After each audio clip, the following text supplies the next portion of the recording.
I'm so excited to talk to you guys because I grew up on Jars of Clay and I've never gotten to talk to you guys. Can you believe that? I am sorry that didn't happen. Yeah. But we're making it happen now, and what's extra exciting is we're talking about The Chosen because you guys created the incredible music for The Chosen.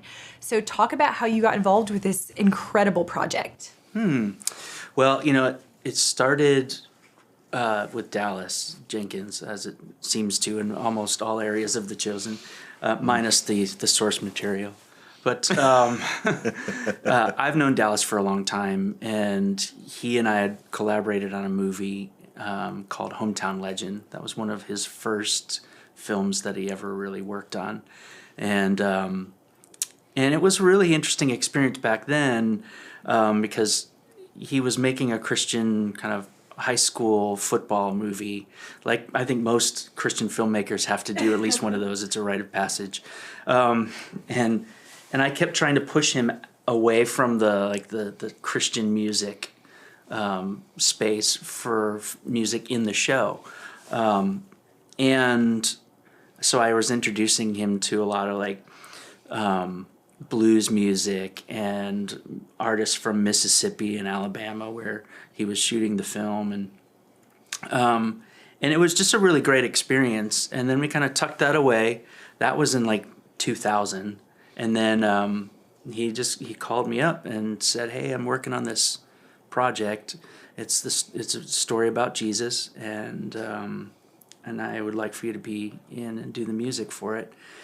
And I said, "I don't think so, Dallas. I don't think I really want to do a show about Jesus because I don't know that I've ever seen one done well."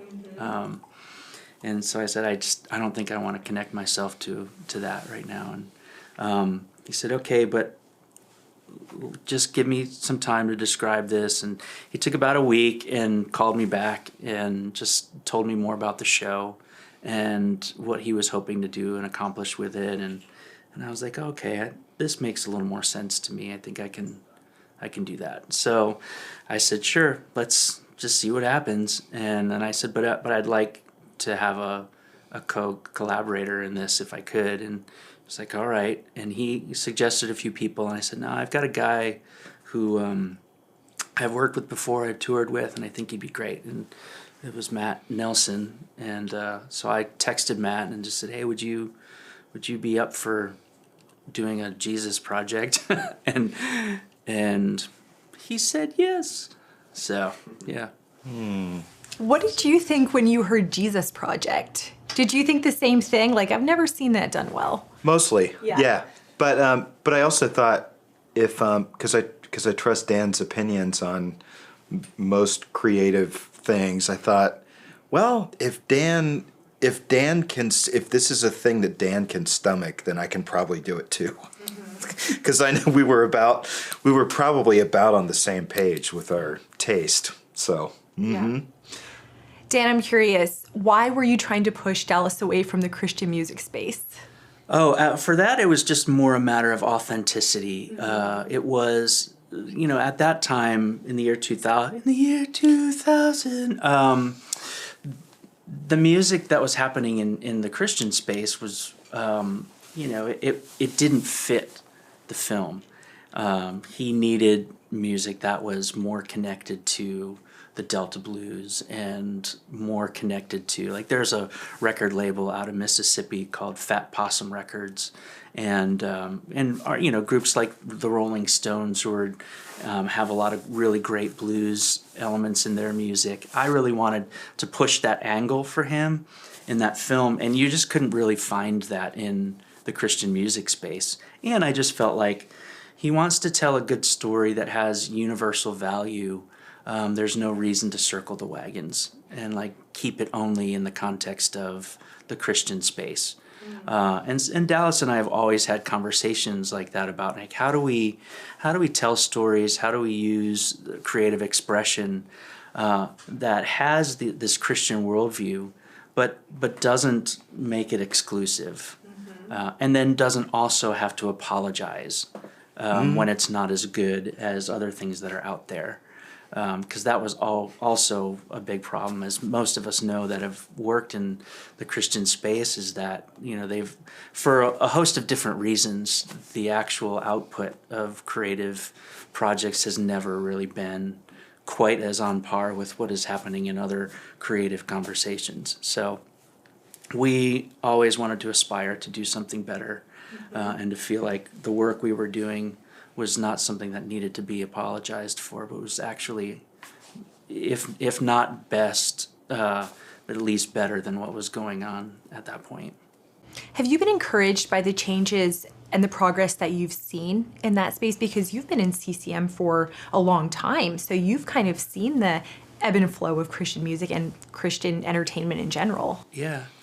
I'm excited about what's happening in the I don't really like the label faith-based, but it's a functional label, but the faith-based media world, and specifically with film and television, I think is really starting to change, because I think there are a handful of filmmakers, and I think The Chosen, while it probably hasn't started this thing, it seems like it's been a particular kind of catalyst for encouraging younger filmmakers who want to make things that honor and talk about faith in different contexts, but don't want to do it in this old, cheesy, poorly produced fashion as it's been done. And so it's now, I think it's a really exciting time for faith-based media, particularly film and television. So I think it's getting ready to explode. I think we're kind of like at the beginning of a movement. Yeah. Let that be your warning. You're right, though. Yeah. Well, why do you think The Chosen, it has universal appeal? You talked about that. I mean, it's not just Christian audiences, it's mainstream audiences. People that don't know Christ at all are loving this show. Mm-hmm. What is driving this? Yeah, I mean, I think it's hard to find somebody who doesn't know Christ at all. But I think they know a version of religion or a version of faith. I think the stories we tell about Jesus are not very compelling. And so I think when they see this version of Jesus portrayed, I think it really does. It matters that he's merciful, that he's extending a lot of grace. He has his own flaws in a human way. Like, he's very relatable and gracious, and I think people need to see that side of Jesus, because a lot of us have been force-fed a version of Jesus that only cares about our behaviors. Mm-hmm. And every episode, the story pushes back on that. Every episode, it tries to turn the table on, your behavior is not actually what matters. It is the inner workings of your heart and your soul that will matter.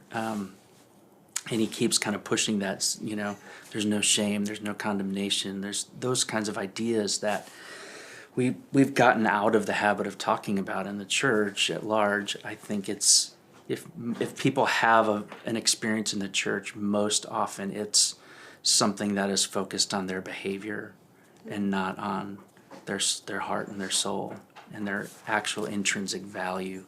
And so I think this Jesus portrays that in a way that gives people something to connect with. Mm-hmm. I think it honors, because Jesus himself sort of upended the practice of Judaism. I mean, I think that Judaism had become an institution and a machine, and had very particular workings, and had become, in a lot of ways, disconnected from its source. And so when Jesus upended all of that stuff, he did it in a way that honored the source, but it was all this extra institutional stuff that sort of kept people trapped from experiencing direct intimacy with God. And I think that the show is really trying to do the same thing. The show is injecting imagination.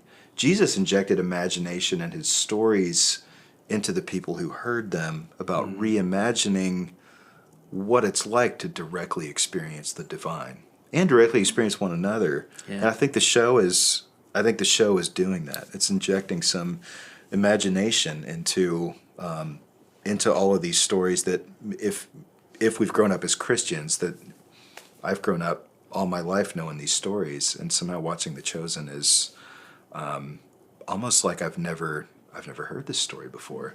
And the way the characters are portrayed, Matthew being portrayed as on the spectrum in some way, and there's just all this beautiful creativity that doesn't take.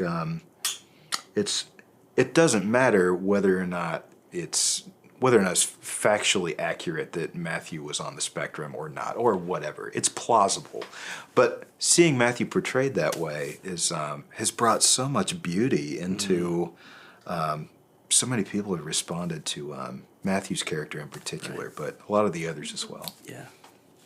How have your own spiritual journeys been impacted by working so closely on this show? Yeah, it's a great question. The timing of everything has actually been really interesting. The show, being able to work on the show in these last couple of years, where everything seems to be in transition and upheaval, total chaos. Whether it's COVID or just relationships in general and stuff, and it's been been a hard couple years.